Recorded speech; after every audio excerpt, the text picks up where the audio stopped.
ನನಗೆ ಬಹಳ ಸಂತೋಷ. ನಮ್ಮ ಬದುಕಿನಲ್ಲಿ ಒಂದು ಸಾಧನೆ.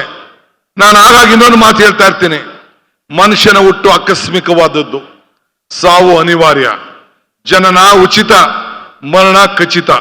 ಹುಟ್ಟು ಸಾವಿನ ಮಧ್ಯದಲ್ಲಿ ನಾವು ಏನ್ ಮಾಡ್ತೀವಿ ಅನ್ನೋದು ಮುಖ್ಯ. ಹಂಗೆ ಸಾಕ್ಷಿ ಗುಡ್ಡೆಗಳನ್ನ ಬಿಡಬೇಕು ಅಂತೇಳಿ ಅವತ್ತು ಲಾಲ್ ಬಹದ್ದೂರ್ ಶಾಸ್ತ್ರಿ ಅವರು ನಮ್ಮ MB ಪಾಟೀಲ್ ಅವರ ಭಾಗದಲ್ಲಿ ಅವತ್ತು ಭೂಮಿ ಪೂಜೆ ಮಾಡಿದ್ರು.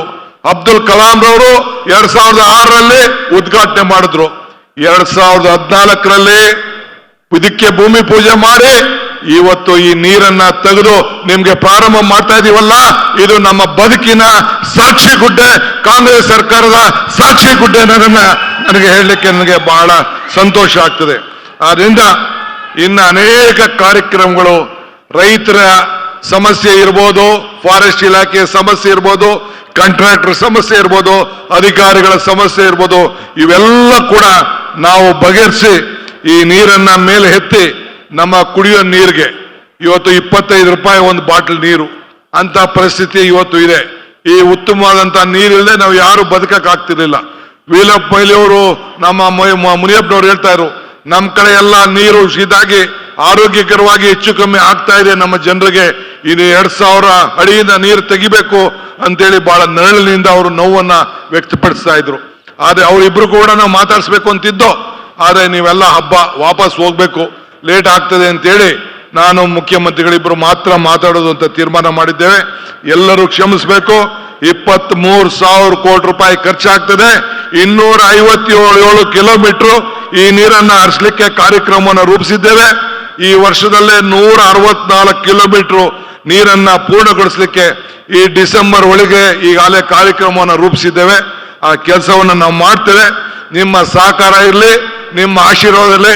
ನನಗೆ ವಿಶ್ವಾಸ ಇದೆ ಮತ್ತೆ 2028ಕ್ಕೆ ನಿಮ್ಮ ಆಶೀರ್ವಾದದಿಂದ ಇಂಥ ಯೋಜನೆಗಳನ್ನ ಮತ್ತೆ ನಾವು ಪ್ರಾರಂಭ ಮಾಡಿ ಪೂರ್ಣವನ್ನು ಮಾಡುವಂತ ಕೆಲಸವನ್ನು ನಾವು ಮಾಡ್ತೇವೆ ಎಂದು ಹೇಳಿ ತಮ್ಮೆಲ್ಲರೂ ಕೂಡ ಹೊಂದಿಸಿ, ಇವತ್ತು ನನ್ನ ಅನೇಕ ಮಂತ್ರಿಗಳು, ಸ್ನೇಹಿತರು, ಶಾಸಕ ಮಿತ್ರರು ಎಲ್ಲ ಬಂದಿದ್ದಾರೆ. ವಿಶೇಷವಾಗಿ ಈ ಪ್ರಾಜೆಕ್ಟ್ ಅನ್ನ ತಯಾರು ಮಾಡಿದಂತ ಎಲ್ಲ ನಮ್ಮ DPR ತಯಾರು ಮಾಡಿದಂಥವ್ರು, ಇಂಜಿನಿಯರ್ಗಳು, ಹಗಲು ರಾತ್ರಿ ದುಡಿದಂತ ಕಾರ್ಮಿಕರು, ಶ್ರಮವನ್ನು ಪಟ್ಟು ಕೆಲವರು ಮೃತಪಟ್ಟಿದ್ದಾರೆ, ಕೆಲವರು ದೈವಾನ್ಯರಾಗಿದ್ದಾರೆ, ಆಕಸ್ಮಿಕವಾಗಿ ಲಾಸ್ ಮಾಡ್ಕೊಂಡಿದ್ದಾರೆ, ಸಾವಿರಾರು ಜನ ಭೂಮಿಯನ್ನ ಕಳ್ಕೊಂಡಿದ್ದಾರೆ. ಆದ್ರೆ ನೀವು ಭೂಮಿ ಕಳ್ಕೊಂಡದ್ದು ನಿಮ್ಮ ಬದುಕಿಗೋಸ್ಕರ ಅಲ್ಲ, ಈ ದೇಶಕ್ಕೋಸ್ಕರ, ಸಮಾಜಕ್ಕೋಸ್ಕರ ಈ ಭೂಮಿಯನ್ನ ತಾವೆಲ್ಲ ಕಳ್ಕೊಂಡು ಈ ದೇಶಕ್ಕೆ ತ್ಯಾಗವನ್ನು ಮಾಡಿದ್ದೀರಿ.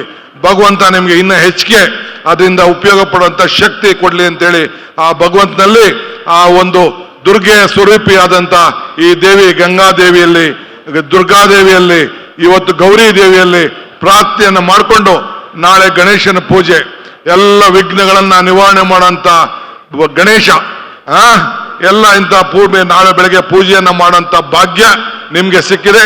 ಇಂಥ ಪವಿತ್ರವಾದ ದಿನ ನಾವು ಆಯ್ಕೆ ಮಾಡಿದ್ದೇವೆ. ನಿಮ್ಮೆಲ್ಲರೂ ಕೂಡ ಒಳ್ಳೇದು ಮಾಡಿ. ಇಷ್ಟು ದೊಡ್ಡ ಸಂಖ್ಯೆಯಲ್ಲಿ ಬಂದು, ಬಹಳ ಚಿಕ್ಕ ಜಾಗ, ಅಲ್ಲಿ ಬೇರೆ ಎಲ್ಲರೂ ಟೌನಲ್ಲಿ ಮಾಡ್ಬಿಟ್ಟು ದೊಡ್ಡದಾಗಿ ನಾವು ಮಾಡ್ಬೋದಾಯ್ತು. ಆದ್ರೆ ನಾವು ಇಲ್ಲಿ ಈ ಜಾಗದಲ್ಲೇ ನಾವು ಗಂಗೆ ಪೂಜೆಯನ್ನ ಮಾಡಬೇಕು, ಗಂಗೆಗೂ ಗೌರಿಗೂ ಒಂದು ಮಾಡಬೇಕು ಅಂತ ತೀರ್ಮಾನವನ್ನು ಮಾಡಿ ಈ ಜಗದ ಈ ಒಂದು ಇತಿಹಾಸ ಪುಟಕ್ಕೆ ಸೇರ್ಲಿಕ್ಕೆ ಏನು ಒಂದು ಪ್ರಯತ್ನ ಇತ್ತು ಅದನ್ನ ಇವತ್ತು ನಮ್ಮ ಸರ್ಕಾರ ಸೇರಿಸಿದೆ.